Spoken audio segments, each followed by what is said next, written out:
All right, Reggie Wright, how you doing, man? Good. How you doing today? Good, getting it in, man. All right, man. Keep up the good work. Yeah, thank you, man. Well, let's do a quick background for the people who might not know, man. How did you meet Suge, and how long were you working with Death Row? Okay. Suge and I grew up in the same neighborhood, so we were childhood, friends or associates. I wouldn't call us, hanging out like bosom buddies every day, but we definitely knew who each other were, and we played on different sporting, sports events in the community, recreational events in the community that.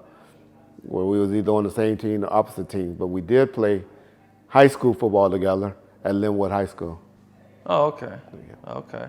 And how did you start working for Death Row? How I started to work for Death Row was because, like I said, I was in the law enforcement and he was doing good. In 1994, him and Dre and Death Row were making major moves. And then so he started having some of the hood problems. As far as the guys that was working for him, who's been employed for him, they started talking and hearing chattering, as we call it today. They were chattering. And so my father had got some intelligence or some intel about some chatter.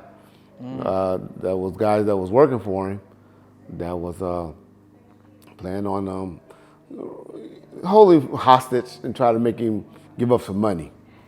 And my father had me reach out to him to get a hold to him. I did.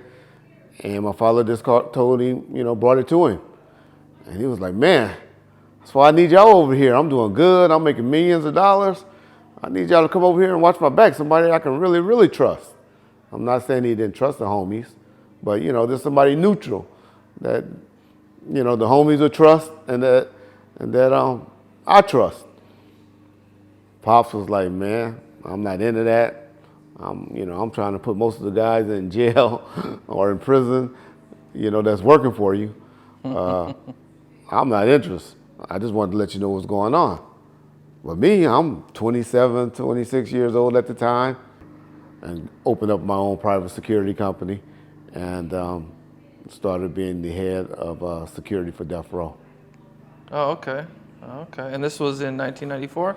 The end of 1994, probably October, November of 1994. At one point during all the drama and everything with Death Row and Bad Boy, they ended up running into each other backstage. Okay. Can you talk about that? Yeah, you done jumped from 94 all the way to 96, but okay, that's cool. All right. So cool. So you done went from 1994 to all the way to 96 when Pac was with us now. So, okay, what happened was Tupac was with us. It was at the Soul Train Music Awards at the LA Shrine Auditorium. And what happened was we really had about 50 to 60 guys with us, all in some T-shirts that said P-Funk on it. And thank God, Don Cornelius just don't know how much of a smart decision he made for not letting us all come in through the back, where at the Shrine Auditorium you have this big parking lot where you have pretty much all your limousines and your trailers, for the people that was performing to have trailers in the back. But he put a restriction on us that said, hey, only about 4 to 6 of y'all, 2 cars can come in here with about 4 or 6 of y'all. I can't let all of y'all backstage. So we sent all the guys with the P-Funk shirts on towards the front of the auditorium. And the Outlaws, who was riding with Suge and Pac, and then myself and the security guy that was assigned to Pac that day, named Frank Alexander, we went through the back. Sure behold, as we were getting out and exiting out of our cars, the Bad Boy entourage, because Biggie had just performed, because he had opened up the show, and we, Death Row, we was a little late as usual. Okay. And they were exiting the auditorium. And then at that point is when we all saw the Bad Boys coming out. Pac. Was Puffy, because I heard Puffy was like on top of something, and at first he was yelling, I think Napoleon said this in the Vlad interview, that at top he was like, where they at, at first, but then he ended up I didn't see that You part. didn't see that? I can only Okay. tell you what I saw and what I observed. And so as they were walking out, Pac immediately jumped out the Hummer, which is true. And that's what made me jump out, because I was in the passenger seat of a Frank Alexander car. And I jumped out, and by that time all the outlaws jumping out, and they up on them. I jump out because now I'm seeing a confrontation. And Pac was like, you fat motherfucker, I don't kill you, I don't get you. You know, he was hollering and going off on Biggie. Puffy, who was standing off to the left with his security, Big Eugene Deal, who I recognize and know now, he was with Puffy. He had him off to the left. And myself, they had some guys in their entourage that was armed, that had a gun. And so one of the guys, who I believe was Keith Davis, later, that we all know now as Keefy D, who I know was definitely with him.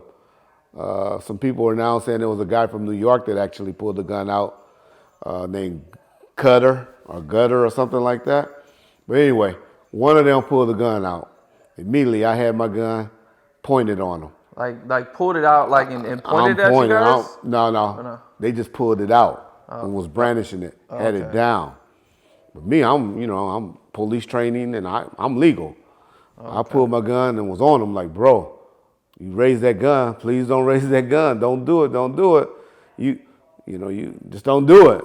And he kept the gun down, but Pop was standing there like trying to pull the gun from me, like, shoot him, Red, shoot him. I'm like, no, Pop, shoot him. We all know how Pac is.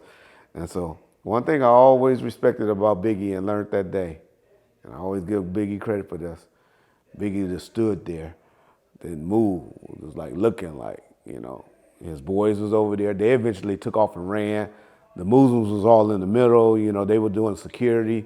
They were like, brothers, we can't have that here. We can't have that. And I'm telling them, hey, y'all better get out the way. Y'all better watch out, because this brother raises this gun, there's gonna be some problems.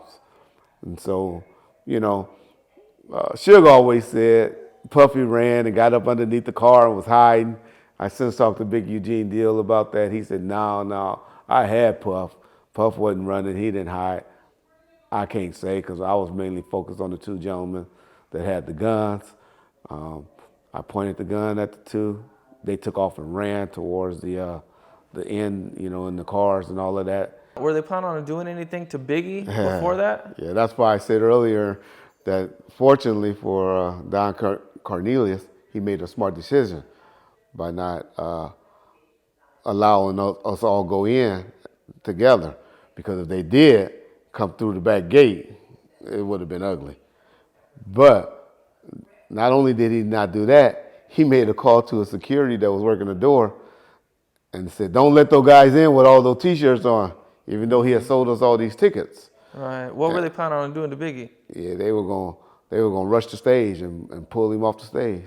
That's what the plan was, and just rough him up, beat him up while he was on stage. They're planning on beating him up on stage with the cameras rolling and everything. At the Soul Train Music Awards in L.A., 1996 Soul Train Music Awards. Wow. Yeah. So when everybody's arguing, what was he saying when he was trying to get the gun from you? Did he just grab for the gun? I mean, he was reaching, grabbing my arms, then like shoot him.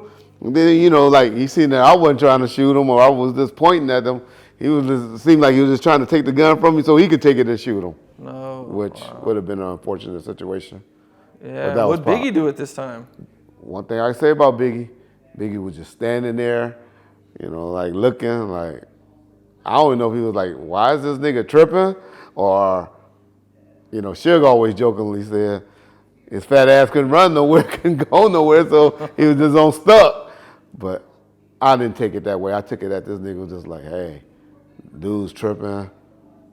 But if I gotta die now, I gotta die. That's how I really took it.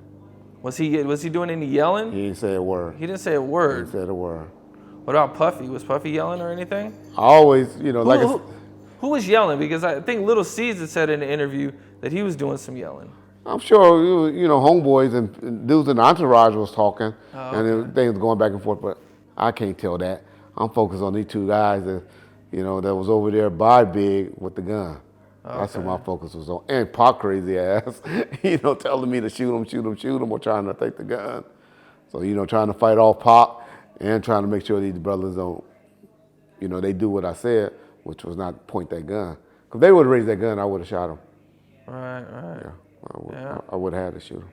So how did everything eventually de-escalate? What happened? De-escalated. The Muslims was in the middle trying to calm us down. The dudes took off and ran. Don Cornelius came out and was like, Pac, hey, come on. I'm about ready to present you with an award now.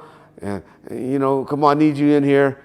And so Don Cornelius only let Suge and Pac go in. That's why you got that picture out there with the Muslims escorting Suge and Pac in. Suge and Pac went in there.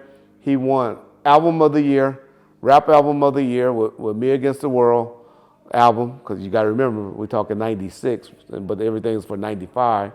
So he won Album of the Year. He walked around the whole auditorium. Everybody was just hollering, West Side, West Side, West Side. And we walked out and left because they wouldn't let our homies in at the front door.